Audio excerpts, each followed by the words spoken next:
Start. Friends, I have great pleasure in inaugurating this lawyers conference in this very ancient city.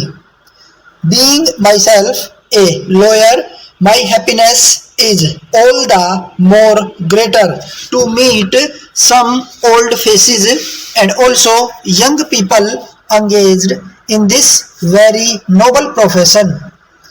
Many of you may not be quite aware of the freedom movement of the country and the great part played by lawyers.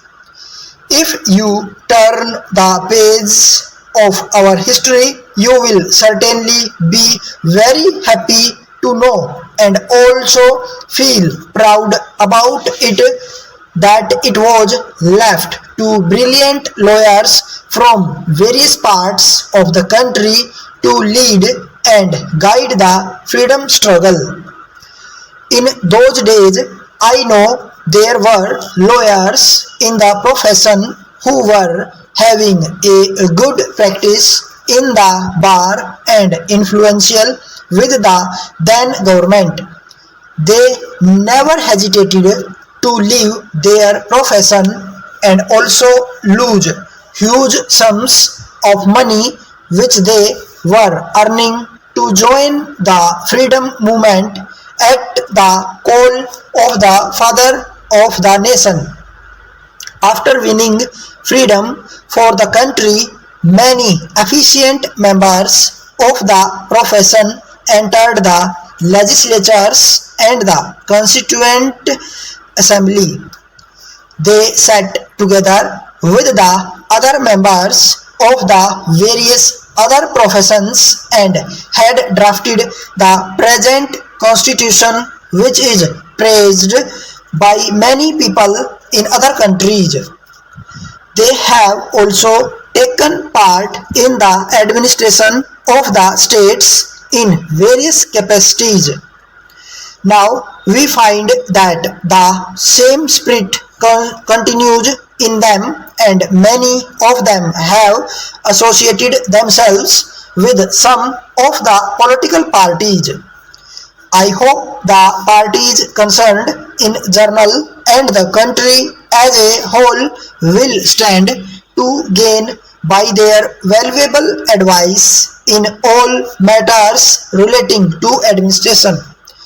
Their knowledge about law will, I am sure, greatly help in drafting many a good piece of legislation meant for the benefit of the people at large. Now, coming to their profession as such, being a senior lawyer with some experience in the field, I have a desire to share a few thoughts with you. I do not propose to advise you because I know as lawyers you are capable of understanding things well and acting as per your discretion.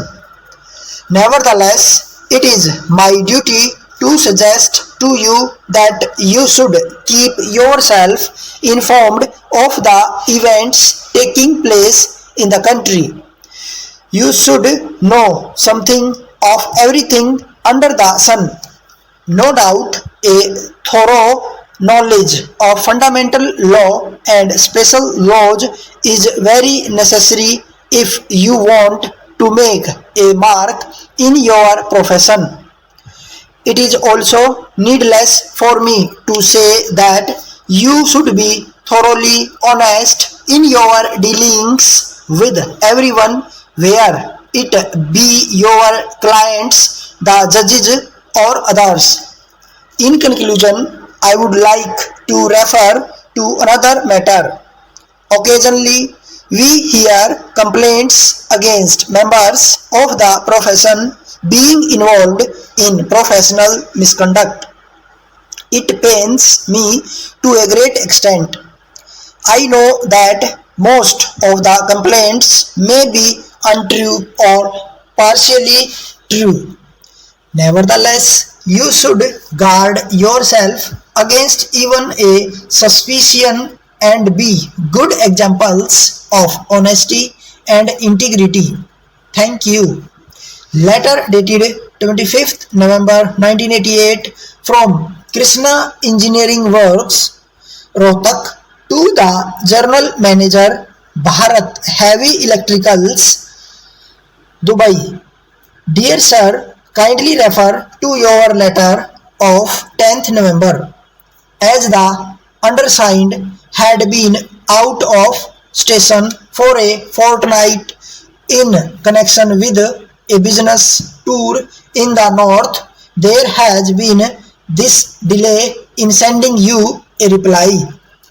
We are sorry to note that our Madurai units has sent you not only defective materials but also sent materials which had been previously rejected by you.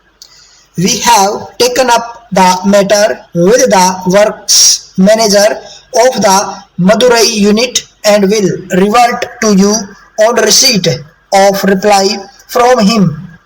In any case, we agree with you that it is against business principles to send you goods which have once been rejected by you. With regard to your letter dated 12th August 1988 for the supply of some special items, we shall be pleased to manufacture them and try to supply them within the time specified by you.